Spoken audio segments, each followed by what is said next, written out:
Hello, and welcome to The Excerpt. I'm Dana Taylor. National landmarks hold a special place in American history in their celebration of the unique American places that tell our story. Whether that story is the incredible natural beauty of the Grand Canyon or the man-made wonder carved into Mount Rushmore, these are the places that inspire awe and invite reflection. But some historic landmarks reflect competing visions of American history, and in an election year, may be used to stoke a cultural divide. Which view of our American national landmarks resonates with you? Here to discuss who controls the narrative is USA Today national news reporter Lauren Villagran. Thanks for coming on The Excerpt, Lauren. Yeah, thanks, Dana. As we've seen with other cultural institutions like the National Museum of the American Latino, who gets to tell the story is a critical part in determining what story is actually told. You write that there were two competing visions of America's stories. Can you give us a 30,000-foot view here? Yeah, so for the past 10 years, the Park Service has been trying to remedy what it sees as, a historical viewpoint that left out key moments in American history that are important to diverse communities. And, they've undergone an effort to expand the diversity of national historic landmarks, the places that mark moments in American history that, may not always be rosy. There are more than 2,600 national historic landmarks across the country, and only a fraction of those sites represent versions of history that are important or sacred to communities, including Black Americans, Native Americans, Latinos, and the LGBTQ community. Lauren, why are national landmarks so important to our cultural identity, and why are diverse groups seeking those designations now? Having an actual place to go to see where history was made, has historically been considered important in American culture. I can speak to a site that is near El Paso. It's called the Rio Vista Farm. Until it received National Historic Landmark status in December, it was a site where folks wouldn't even know what had happened there. It had been the site of a bracero camp, a place where Mexican farm workers were recruited during World War II and after to support American agriculture. The site was wasting away in the desert, wind and rain. And now with historic landmark status, it can be preserved, and there will be a museum there and a place that the community can go to learn about this critical history. Since 2022, the National Park Service has directed millions to diversify its landmarks to cover a wider diversity of American stories. What's the park's approach to accomplishing this? So some of these designations, Dana, can take years to achieve. In the case of Rio Vista Farm, for example, it was more than a decade of bureaucratic wrangling, applications, commissions. So it's not something that's easy to get. And the diversification effort has also been slow as a result, of those 2,600 national historic landmarks that exist. In 2022, just around 40 landmarks could be tied directly to the history of women, the LGBTQ community, Asian Americans, and Black Americans. So you can see that there's really still a lot of work to be done.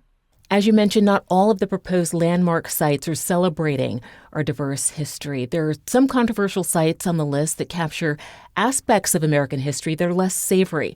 Japanese internment camps, for instance.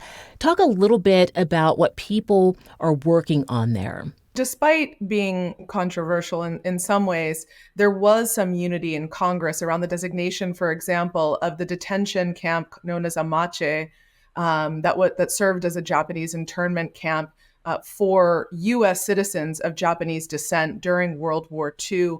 That history had only previously been preserved at one other site. Now there are two, and I know that has been important from our reporting to the Japanese American community and descendants of those who were interned there. There are also sites tied to the nation's history with slavery. There are sites that the National Park Service is studying for recognition that mark lynching sites across the South. So there are a number of places, Dana, that the National Park Service is considering including on its list of historic landmarks, even though, they're the sites of dark periods in American history. Yes, and slavery is another one of those periods in history that's being addressed. Tell me about one of these sites and what it's noting? Yeah, so the National Park Service has recently designated the Frederick Douglass House a National Historic Site.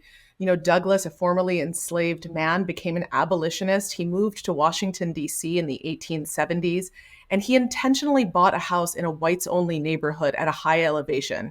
And the Park Service explains that one of the reasons he did that was so that he could see the places where decisions were being made that could affect millions of people into the future. So that house is now preserved as a part of the National Historic Landmarks list. We've reported on the conservative movement across the country that's been reflected in book bans, for instance, or restrictions in the way Black, Latino, or LGBTQ history is taught.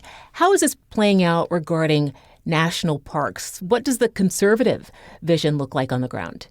Right. So former President Donald Trump's campaign spokeswoman said that should he return to the presidency, he would create a national garden of American heroes that would uplift heroes in American history and be a place that they say all Americans could visit and enjoy. What we do know is that many of these designations, as I mentioned, take years to receive, and many of the applications proceeded, during the Trump administration as well. So the Interior Department, which runs the Park Service, was committed to diversifying its historic landmarks even during the Trump administration. That being said, I do believe there is a conservative viewpoint that, some of these sites might highlight periods of American history that could make certain people feel blame for past failings.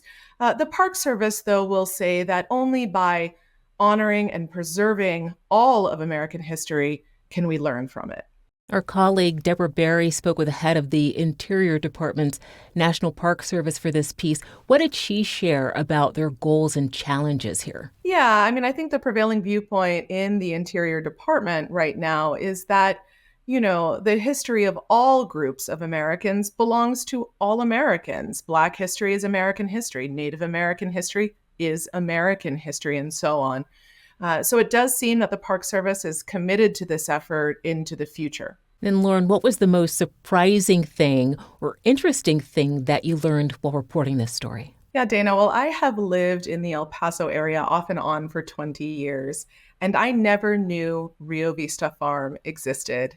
Like I said, it's a group of buildings that were made of adobe that saw tens of thousands of Mexican farm workers go through. It's a place that the community wanted to honor and remember because also of the abuses that happened there during the Bracero program between 1942 and 1964. Mexican farm workers were recruited. They were a key part of the United States World War II effort. At the same time, they were mistreated there. They were stripped down. They were sprayed with the toxic pesticide DDT, supposedly to quote unquote delouse them.